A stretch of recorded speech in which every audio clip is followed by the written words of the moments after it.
Cardiac cycle CBS का most important topic है। अभी हम इसको सिंप्लीफाइड वे में पढ़ेंगे। आखिर कार्डियक साइकिल होता क्या है। तो सबसे पहले डेफिनेशन देखते हैं कार्डियक साइकिल का।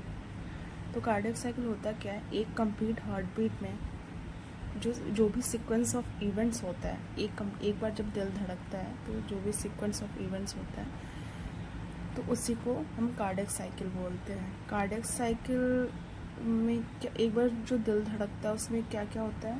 तो सबसे पहले एट्रिया के कॉन्ट्रैक्शन होगा, उसके बाद एट्रिया कॉन्ट्रैक्शन होगा, एट्रिया रिलैक्स में जाएगी, उसके बाद वेंट्रिकल का कॉन्ट्रैक्शन होता है तो वेंट्रिकल फिर रिलैक्स में जाती है, तो उसी को हम कार्डियक साइकिल बोलते हैं। तो यही डेफिनेशन है इसका। और इसके बाद ड्यूरेशन कितना होता है एक कार्डियक साइकिल का, 0.8 सेकेंड ड्यूरेशन होता है। अब कैलकुलेट कैसे करते हैं कार्डियक साइकिल को। तो 1 मिनट में 60 सेकेंड्स होते हैं। 1 मिनट में कितनी बार दिल धड़कता है, 75 बीट्स धड़कता है। तो 75 बीट्स 60 सेकेंड्स हैं। वन बीट जो है, एक बार दिल धड़कने कितना टाइम लगेगा, 60/75, तो 1 बीट में आ गया 0.8 सेकेंड। 0.8 सेकेंड पूरी ड्यूरेशन है कार्डियक साइकिल की। अब कौन कौन से इवेंट्स होते हैं इस कार्डियक साइकिल में, वो आज हम देखेंगे। तो सबसे पहले कार्डियक साइकिल को स्टार्ट करते हैं। बिगनिंग में स्टार्टिंग कैसे होता है, फोर जो है, 4 जो है कार्डियक चैम्बर्स होते हैं। कौन कौन से होते हैं, ये रहा, हम ऐसे ड्रॉ किया इसको, हार्ट के चैम्बर्स को। ये है राइट, लेफ्ट, ये है राइट एट्रियम, ये है राइट वेंट्रिकल, ये है लेफ्ट एट्रिया, ये है लेफ्ट वेंट्रिकल। तो ये देखिए 4 कार्डियक के 4 चैम्बर्स होते हैं। Right atrium, left atrium, 2 atria हो गया, और right ventricle, left ventricle, 2 ventricles हो गए। तो सबसे पहले स्टार्ट इसको करेंगे कि चारों जो चैम्बर्स हैं वो रिलैक्स में है, कोई कॉन्ट्रैक्शन नहीं हो रहा है इनमें, ना ही एट्रिया में ना ही वेंट्रिकल्स में कोई कॉन्ट्रैक्शन हो रहा है, सारे चैम्बर्स रिलैक्स में है।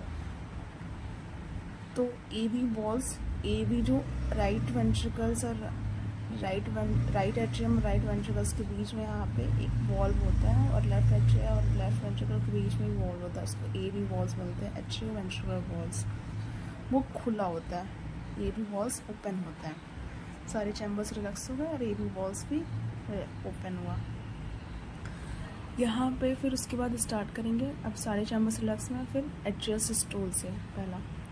तो एट्रियल सिस्टोल का टाइमिंग क्या होता है, जो एट्रियल सिस्टोल मतलब एट्रिया कॉन्ट्रैक्शन में है, एट्रिया जो है कॉन्ट्रैक्शन में जाएगी, तो उसका 0.1 सेकेंड टाइमिंग होता है। तो एट्रिया है तो एट्रिया कॉन्ट्रैक्ट्स होगी, और जब भी कॉन्ट्रैक्शन होगा, एट्रिया में हो वेंट्रिकल्स में हो, तो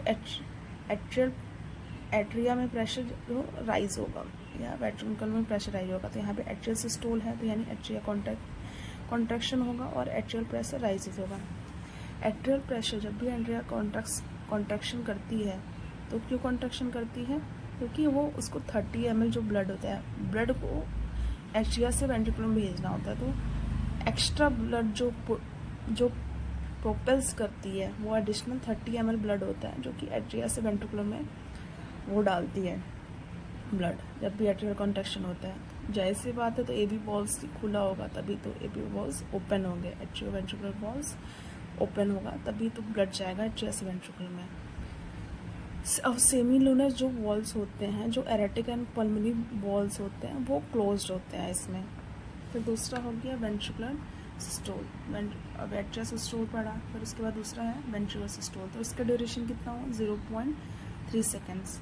आपको भी एग्ज़ाम में ऐसे ही लिखना है, इसी वे से।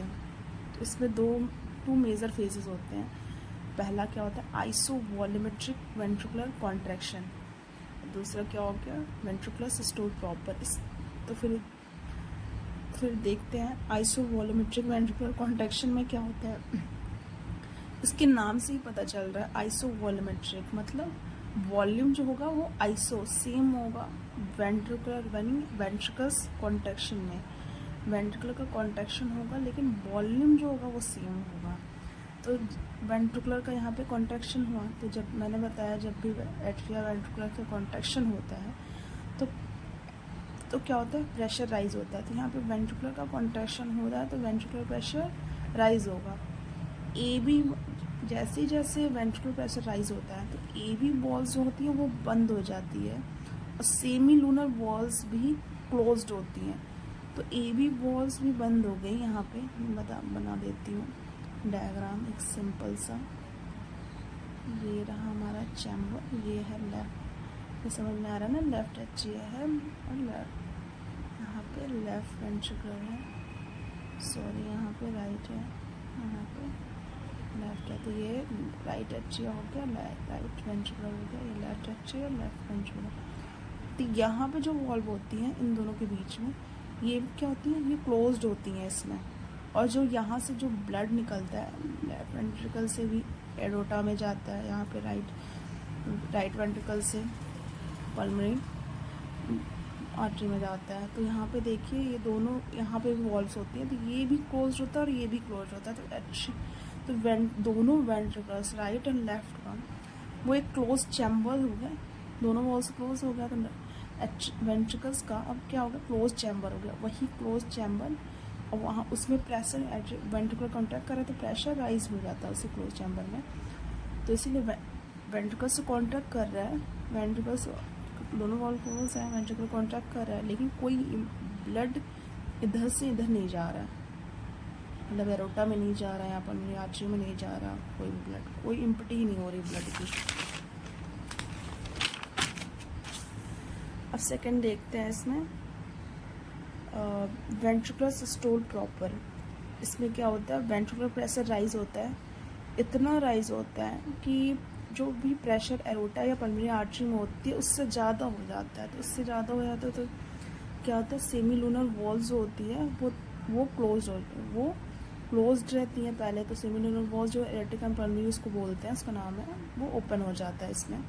और ओपन होगा तो क्या होगा, ब्लड जो है वो राइट वेंट्रिकल और लेफ्ट वेंट्रिकल से ब्लड जो है वो अब इजेक्ट होगा, वहाँ से निकलेगा। इसी को जब ब्लड निकलता है राइट वेंट्रिकल चाहे लेफ्ट वेंट्रिकल से ब्लड जो भी निकलता है उसी को इजेक्शन फेज बोलते हैं। इजेक्शन फेज को भी हमने तीन भागों में डिवाइड किया है। पहला होगा इनिशियल फेज, एक सबमिट होगा, फाइनल फेज। इनिशियल फेज में अब जो है सेमिलुनर वॉल्स वो तुरंत खुल रहा है तो अचानक क्या होगा, ब्लड जो भी वेंट्रिकल्स में होगा वो तेज़ी से जाएगा। तो उसी को इनिशियल फेज में ब्लड तेज़ी से जाता है, रैपिड इजेक्शन फेज इसको बोलते हैं। सबमिट अब तेज़ी से जाएगा तो एक पीक भी आएगी, यहाँ इतना ब्लड गया है।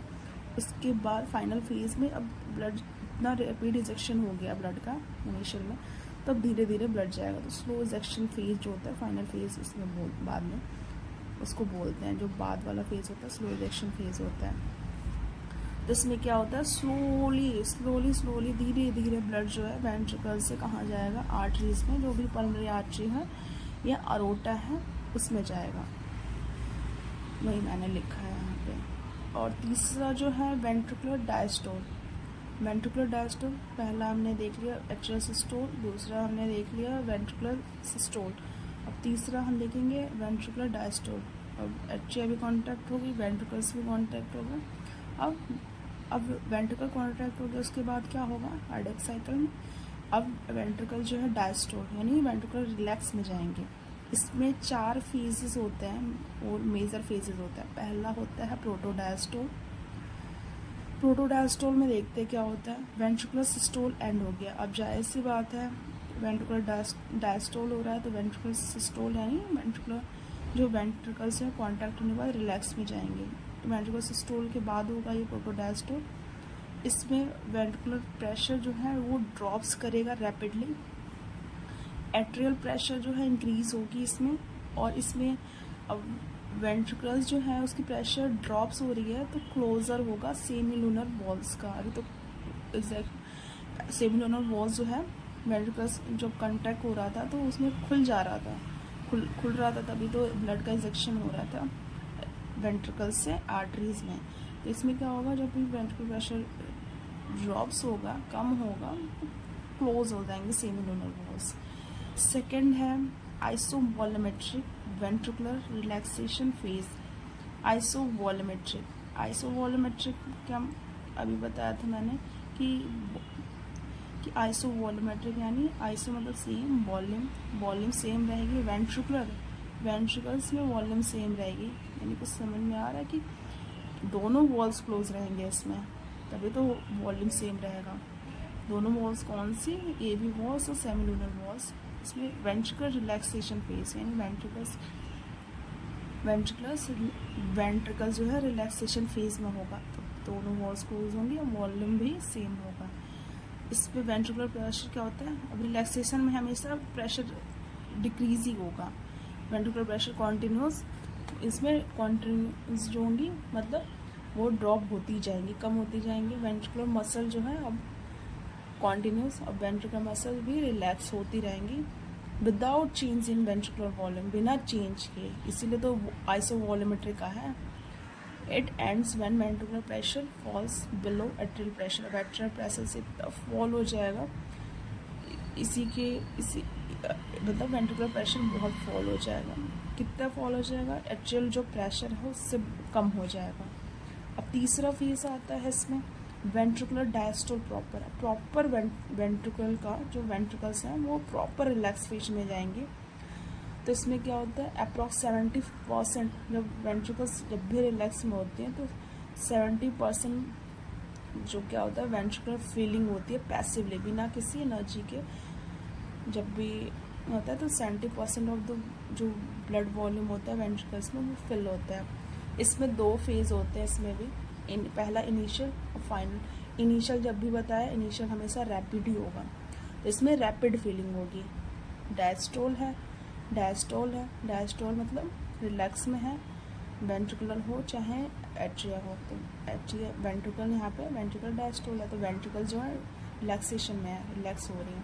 तो इनिशियल में तेजी से फीलिंग होगा, रैपिड फीलिंग होगी। फाइनली जो होगा फिर बाद में धीरे धीरे फीलिंग होने लगी, इसलिए फाइनली बोला है स्लो फीलिंग होगी। फिर फोर्थ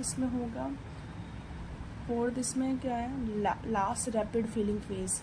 लास्ट रैपिड फीलिंग अब धीरे धीरे हो रही थी, फिर लास्ट वाली रैपिड फीलिंग कैसे होगी, लास्ट वाली, क्योंकि इनिशियल में तो जब भी हो रहा था तो वेंट्रिकल जो है रिलैक्स हो रही थी, तो उसमें ब्लड जो है पैसिवली फिल हो रहा था 70%, लेकिन जब लास्ट में रैपिड फीलिंग होगी, जब एट्रिया कॉन्ट्रैक्ट करेगा यानी एट्रिया सिस्टोल होगा, तो लास्ट में रैपिड फीलिंग होगी। एट्रिया सिस्टोल होता है तो कितना ब्लड फिल होता है, अप्रॉक्स 30 ml ऑफ ब्लड जो होता है वो 30% वो फिल होता है एट्रिया से वेंट्रिकल्स में। इसके बाद कार्डियक साइकिल टर्मिनेट होती है। अब हमने एट्रिया सिस्टोल देख लिया, वेंट्रिकुलर सिस्टोल देख लिया, वेंट्रिकुलर डायस्टोल देख लिया। अब एट्रिया भी डायस्टोल में जाएगी, यानी एट्रिया रिलैक्स करेगी, डायस्टोल हमेशा रिलैक्स होता है, यानी एट्रिया लिखा हुआ था एट्रिया डायस्टोल, एट्रिया रिलैक्स में जाएगी। ड्यूरेशन कितनी है, 0.7। ये इम्पॉर्टेंट है सबकी, जो भी है सिस्टोल डायस्टोल एट्रिया वेंट्रिकल्स की पता होनी चाहिए। ड्यूरेशन मैंने लिखा हुआ है यहाँ पे 0.7 सेकेंड्स। यहाँ पे डायस्टोल है तो एट्रिया मसल्स यानी एट्रिया जो है रिलैक्स होगी। अब एक डायग्राम ड्रॉ कर लेते हैं कार्डियक साइकिल का, बहुत इंपॉर्टेंट है ये डायग्राम। इसको एग्ज़ाम में अगर आए क्वेश्चन तो बना के ही आना है, तभी मार्क्स मिलेंगे आपको। ये बना देंगे इनफ फॉर द एग्ज़ाम, अच्छे मार्क्स मिलेंगे आपको इसमें एग्ज़ाम में। ये डायग्राम प्लीज़ बिल्कुल ड्रॉ करके ही आइएगा कार्डियक साइकिल का। इसमें 2 सर्कल बनाते हैं, एक छोटा सर्कल होता है, देखिए मैंने बनाया जैसे, और एक बड़ा सर्कल होता है। ये 2 सर्कल हो गए।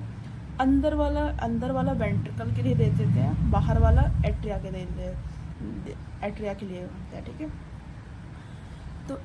तो अंदर वाले वेंट्रिकल के लिए, तो वेंट्रिकल्स में क्या हो रहा है, सिस्टोल भी हो रहा है, डायस्टोल भी हो रहा है। तो वेंट्रिकल सिस्टोल कितना होगा, यहाँ पे 8 पॉइंट बना लेते हैं ऐसे क्रॉस करके, 8, इसको इस सर्कल को 8 भागों में वो डिवाइड कर लेते हैं यहाँ पे। और फिर अंदर वाले वेंट्रिकल्स है, बाहर वाले सिस्टोल है, तो जो भी वेंट्रिकल्स है तो वेंट्रिकल सिस्टोल डायस्टोल दोनों होगा। तो वेंट्रिकल सिस्टोल कितना ड्यूरेशन था, 0.3 सेकेंड्स। इसको ड्रॉ कर लिया यहाँ पे सर्कल पे। और फिर ये BD जो है वेंट्रिकल डायस्टोल है 0.5 सेकेंड्स के लिए, क्योंकि टोटल ड्यूरेशन कितनी होती है कार्डियक साइकिल 0.8 सेकेंड ये होती है टोटल ड्यूरेशन। और बाहर वाली एट्रिया सिस्टोल, एट्रिया कॉन्ट्रैक्शन सिर्फ करती है AS जो है वो 0.1 सेकेंड 1 सेकेंड के लिए, तो बाकी टाइम क्या करेगी एट्रिया डायस्टोल यानी रिलैक्स करेगी, तो वो 0.7 सेकेंड्स के लिए हो गया। ठीक है, ये डायग्राम जो है कार्डियक साइकिल का है, ऐसे ड्रॉ करके जरूर आइएगा। Thank you.